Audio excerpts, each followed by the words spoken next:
خاص کسی کی خاص پہچان کے لیے استعمال ہوئے ہوں، وہ نام جو کسی کی خاص پہچان کے لیے استعمال ہوئے ہوں اس میں علم کہا جاتا ہے۔ علم کے اب لفظی معنی کیا ہوتے ہیں؟ نشان یا علامت، نشان یا علامت۔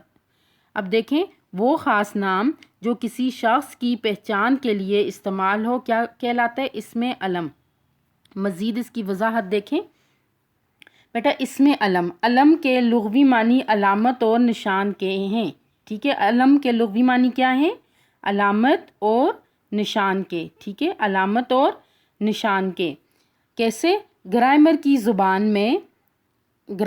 زبان میں اسم علم سے مراد وہ خاص نام ہیں جو کیا مختلف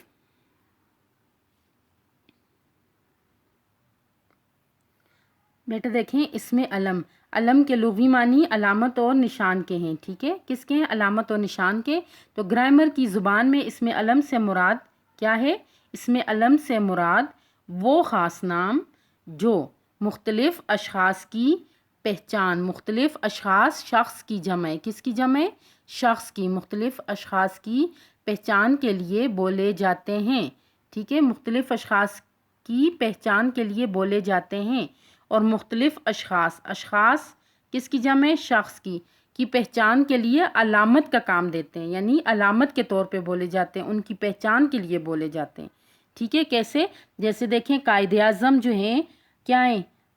بڑا رہنما۔ تو بڑا رہنما کون ہے؟ کس کی پہچان ہو رہی ہے؟ محمد علی جناح کی۔ کیوں کہ محمد علی جناح پاکستان کے قائد اعظم ہیں، ٹھیک ہے؟ کہ بڑے رہنما ہیں۔ یا وہ خاص نام جس سے کوئی شخص، جگہ یا چیز پکاری جائے اسم علم کہلاتا ہے، ٹھیک ہے؟ آپ نے دیکھا ہے کہ اسم علم یعنی کون سے نام ہوتے ہیں؟ وہ خاص نام جو پہچان اور علامت کے لیے بولے جائیں، ٹھیک ہے؟ اب چند مثالیں دیکھتے ہیں۔ دیکھیں قائد اعظم، تو قائد اعظم کیا ہے؟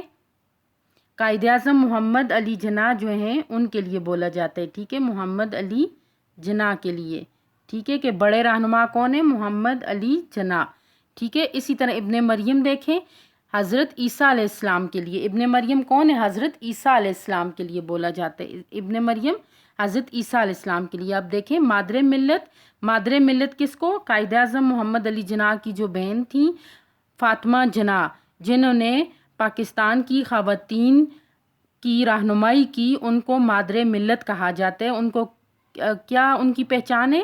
مادر ملت کی۔ اسی طرح شمس العلماء کا خطاب، یہ ادبی خصوصیات کی وجہ سے جو ہے تو جو مصنف ادیبوں یا شعراء کو دیا جاتا ہے وہ خطاب ہے، ٹھیک ہے؟ تو آگے دیکھیں بیٹا، اب ہم نے اسم معرفہ کے بارے میں پڑھا تھا۔ اسم معرفہ جو ہے، اسم معرفہ کی 4 اقسام ہیں، جس میں ہم نے اسم علم کے بارے میں پڑھا۔ تو اسم علم جو ہے وہ علامت اور پہچان کا نام ہے، ٹھیک ہے؟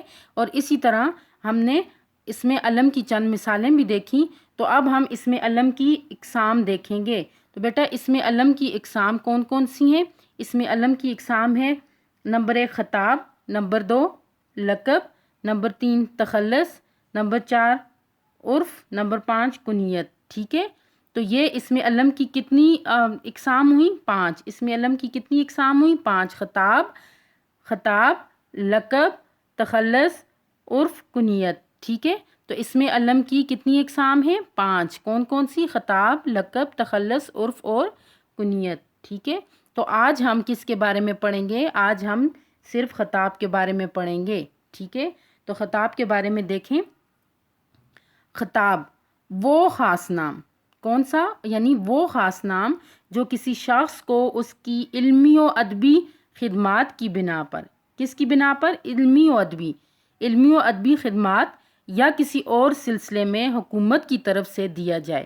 کسی اور سلسلے میں کیوں؟ یعنی کسی اور صلے میں کس کی طرف سے دیا جائے؟ حکومت کی طرف سے دیا جائے، اسے کیا کہتے ہیں؟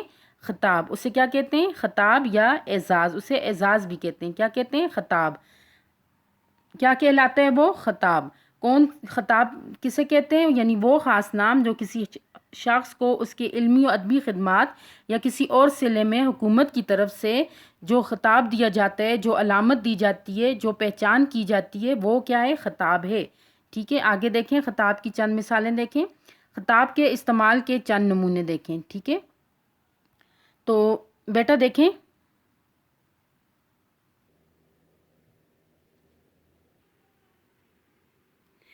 خطاب کی چند مثالیں آپ لوگ دیکھیں۔ خطاب کے استعمال کے چند نمونے ملاحظہ فرمائیں۔ جیسے قائد اعظم خطاب ہے، کس کا؟ محمد علی جناح کا۔ علامہ خطاب ہے، علامہ محمد اقبال کا۔ شمس العلماء خطاب ہے، کس کا؟ مولوی نذیر احمد کا، ٹھیک ہے، جن کو ناول نگار بھی کہا جاتا ہے، جو ناول نگار ہیں، ٹھیک ہے۔ اب دیکھیں، شمس العلماء مولوی نذیر احمد کو ان کو ادبی خدمات کی بنا پر ان کی یہ پہچان ہے کہ ان کو کیا خطاب ملا؟ شمس العلماء کا، ٹھیک ہے، کیونکہ انہوں نے اصلاحی ناول لکھے۔ اسی طرح محمد علی جناح جو پاکستان کے بانی ہیں، ان کا کیا خطاب ہے؟ قائد اعظم، یعنی وہ کیا ہیں؟ رہنما ہیں، کس کے؟ پاکستان کے، ٹھیک ہے۔ اور اسی طرح گاما پہلوان تھا، ایک نامور پہلوان تھا، جس کو خطاب کیا دیا گیا؟ رستم الزماں۔ کس کا خطاب دیا گیا؟ رستم الزماں کا۔ کس کا خطاب دیا گیا؟ رستم الزماں کا۔ تو بیٹا دیکھیں، ان مثالوں میں شمس العلماء، قائد اعظم، رستم زماں کیا ہیں؟ خطاب ہیں۔ کون کون سے خطاب ہیں؟ قائد اعظم، شمس العلماء اور رستم الزماں کیا ہیں؟ خطاب ہیں، ٹھیک ہے۔ آگے دیکھیں، اب یہی خطاب جو ہے تو حکومت پاکستان کے جو خطاب کے طور پر وہ اعزازات دیتی ہے جو حکومت پاکستان، آپ ان اعزازات کے چند نام جو ہیں وہ دیکھ لیں، ٹھیک ہے، جن میں آتے ہیں نشان حیدر، جو اکثر افواج کو دیا جاتا ہے، حلال جرت، اسی طرح ستارہ جرت، ستارہ خدمت، ستارہ پاکستان وغیرہ۔ یہ بھی ایک قسم کے خطاب ہیں، مگر یہ حکومت پاکستان کے چند اعزازات ہیں جو حکومت اپنی قوم کے لوگوں کو ان کی ادبی صلاحیتوں کی وجہ سے اور ان کی قومی صلاحیتوں کی وجہ سے، اور ساتھ ان کی جو قوم کی دفاع کے لیے جو ان کی کارکردگی ہے، اس کی بنا پر جو اعزازات دیتی ہے، وہ اعزازات کون کون سے ہیں؟ نشان حیدر، حلال جرت، ستارہ جرت، ستارہ خدمت، ستارہ پاکستان وغیرہ۔ بیٹا آج ہم اسی کے بارے میں، آج ہمارا لیکچر اتنا ہی ہوگا، اور ہم انہی کو چند نکات کو ہم دیکھ لیتے ہیں، ان میں اہم نکات کو ہم دیکھ لیتے ہیں۔ تو بیٹا آج ہم نے اسم معرفہ کے بارے میں پڑھا کہ اسم معرفہ وہ خاص نام جو کسی خاص جگہ یا شخص یا چیز کے نام کے لیے بولا جاتا ہے، یعنی کسی چیز کا خاص نام، ٹھیک ہے، کسی شخص کا خاص نام، کسی جگہ کا خاص نام۔ جیسے یہ ایک شہر ہے اور شہر کا خاص نام کیا ہے؟ مانسرا۔ اسی طرح آپ کا اپنا ایک نام ہے، ٹھیک ہے، آپ لڑکی ہیں تو آپ کا اپنا ایک نام ہے، لڑکا ہے تو آپ کا اپنا ایک نام ہے، جیسے ہیرا ہو گیا، علی ہو گیا، ٹھیک ہے۔ اسی طرح ہم نے اسم معرفہ کی اقسام کے بارے میں پڑھا کہ اسم معرفہ کی 4 اقسام ہیں۔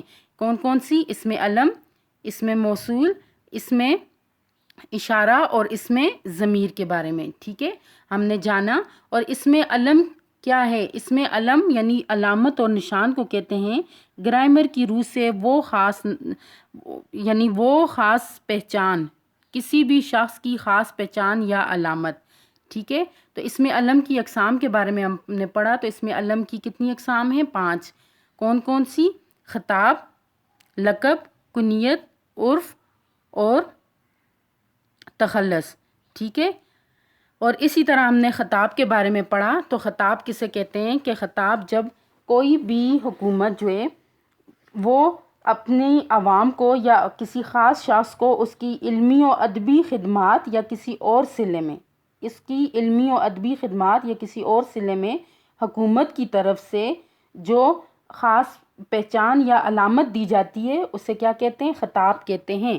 تو اسی طرح ہم نے حکومت پاکستان کے کچھ اعزازات کے بارے میں پڑھا، تو حکومت پاکستان کے جو اعزازات ہیں ان میں کون کون سے آتے ہیں؟ نشان حیدر، جو ملک کی سرحدوں کی حفاظت کرتے ہوئے یا ملک کی حفاظت کرتے ہوئے بہت سے فوجیوں کو جو ہے افواج کو ملا، بہت سے فوج آرمی فوج یا ایئر فورس یا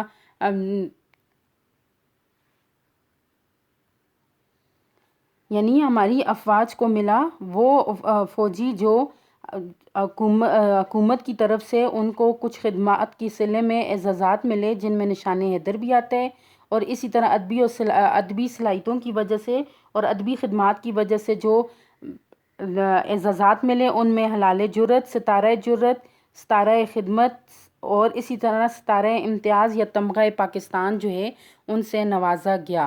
تو آج ہم نے اسم معرفہ کی اقسام کے بارے میں پڑھا، جس میں ہم نے اسم علم اور اسم علم کی اقسام کے بارے میں یعنی خطاب کے بارے میں پڑھا۔ امید کرتی ہوں کہ آپ کو بہت اچھے سے سمجھ آئی ہوگی۔ جس چیز کی سمجھ نہیں آئی تو آپ مجھ سے پوچھ سکتے ہیں۔ جیسا کہ پہلے آپ کو بتایا گیا ہے کہ آپ آن لائن کلاسز میں جو آپ کو ہوم ورک دیا جاتا ہے وہ آپ ٹائم پہ اس کو واپس جو ہے تو مقررہ وقت پر آپ اسے لکھ کر مارجن لائنز ڈیٹ کے ساتھ آپ اس کو واپس بھیجیں اور مکمل اور صاف تصویر کے ساتھ۔ اسی طرح 24 جولائی تک آپ کا جتنا بھی آن لائن کام ہوگا جو آپ ہمیں واپس لکھ کر ہمیں بھیجتے ہیں اور ہم آپ کو نمبر لگا کر آپ کو واپس بھیجتے ہیں، وہ سارا آپ نے ہر سبجیکٹ کا علیحدہ ایک جگہ پہ پریکٹس رجسٹر پہ پارٹیشن کر کے آپ نے ان کو رکھنا ہوگا۔ 24 جولائی کو وہ پریکٹس رجسٹر آپ نے اسکول میں سبمٹ کروانے ہوں گے اور اسی طرح اس کی بیس پہ آپ کا جولائی کا رزلٹ بنے گا، جولائی کا منتھلی رزلٹ بنے گا جو 29 کو اناؤنس ہوگا۔ تو امید کرتی ہوں کہ آپ لوگوں کو جو کام دیا گیا ہے آپ اس کو خوش خط لکھتے ہوں گے، ٹھیک ہے، کیونکہ اس میں لکھائی کے مارکس بھی کٹیں گے۔ بہت کم کام آپ کو دیا گیا ہے تو آپ نے اس کو بہت اچھے سے لکھنا ہے اور بہت خوبصورت کر کے لکھنا ہے، ٹھیک ہے۔ تو بیٹا آج آپ کا گھر کا کام کیا ہے، کوئی سے مشہور 5 اشخاص کے نام لکھیں جن کو ان کی علمی و ادبی خدمات یا کسی اور صلے میں، ٹھیک ہے، یعنی ان کو ان کی علمی و ادبی خدمات یا کسی اور صلے کی طرف سے کوئی خطاب دیا گیا ہو وہ بھی تحریر کریں، ٹھیک ہے۔ آپ نے 5 مشہور اشخاص کے نام لکھنے ہیں اور ان کے سامنے آپ نے کیا لکھنا ہے، ان کا جو ان کو خطاب دیا گیا ہے یا اعزاز دیا گیا ہے آپ نے وہ ان کے سامنے تحریر کرنا ہے، ٹھیک ہے، اور خوش خط لکھنا ہے، ایڈنگ بھی اچھی طرح سے ہونی چاہیے۔ اپنا خیال رکھنا ہے۔ اللہ حافظ۔